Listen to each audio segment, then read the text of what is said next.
So this story is Look Up, and it's written, the author is Nathan Bryon, and the illustrator is Dapo Adola. So look up. Every night before bed, I set up my telescope and look up at the stars. Mum tells me that I never stop looking up and my head is always floating in the clouds. But she can't tell me that I look up more than my big brother Jamal. Jamal looks down at his silly phone. Jamal says I'm called Rocket because I've got fiery breath. But Mum says it's because a famous rocket blasted off into space the day I was born. All I know is that one day I'm going to be the greatest astronaut, star catcher, space traveller who has ever lived. Like Mae Jemison, the first African-American woman in space. Did you know that Mae Jemison went into orbit around Earth in the space shuttle Endeavour, even though she was scared of heights?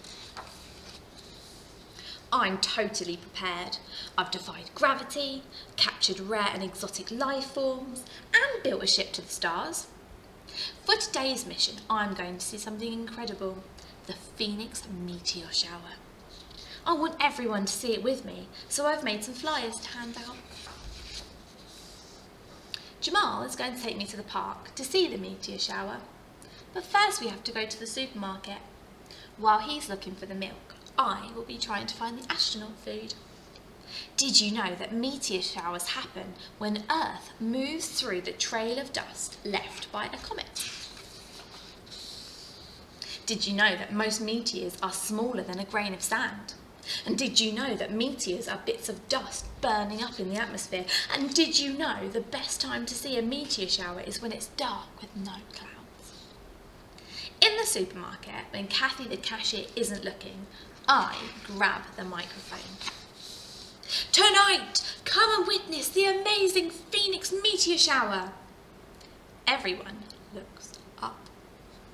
Kathy takes her microphone back as I hand out my flyers to the other people in the queue. I think Jamal might be a tiny bit cross with me. The Phoenix meteor shower will come soon. We'd better drop off the shopping and get to the park fast. Oops! That wouldn't have happened if he'd have just looked up. Now Jamal is even more cross with me. He says he won't take me to the park anymore. But when we get home, Mum saves the day. Come on, Jamal, she says, put that phone down and take your little sister to the park. Yes! I jump up and do my famous victory dance around the house. Oh. I grab my jetpack rucksack, but Jamal is still glued to his game. Wait till I've completed the level, Rocket, he grumbles. As we're about to leave, the doorbell rings. Wowzers! Everyone's here and they're all holding my flyers. To the park, I yell at the top of my lungs. We're all so excited.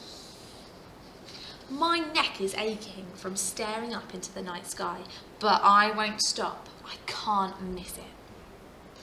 Suddenly, the park goes silent. Even the birds are holding their breath. Everyone points their telescopes and binoculars up at the sky. I think I see one. Oh, it's just a plane flying overhead. Everyone moans and groans. We wait. And wait. And wait. It must be nearly time for the park to close. And one by one, people start to go home. Maybe the Phoenix meteor shower was just a myth. Maybe that's why Jamal didn't want to come along. Maybe everyone is upset with me for wasting their time. I've never ever felt this sad before. Jamal looks at me for the first time today. Feels like the first time ever. I've turned my phone off, sis, he says. I'm sorry for making you wait in the freezing cold for nothing, Jamal. Let's go home. Suddenly, there is a big bright light in the sky. Look up! The Phoenix meteor shower! I am speechless, Jamal says. He pulls out his flask and gives me a warm cup of hot chocolate. Yummy. We both sit down on the hill watching meteors zoom across the sky. I'm so happy we looked up and saw them together. Did you know? One day I'm going to have a meteor shower named after me. It's a really nice story.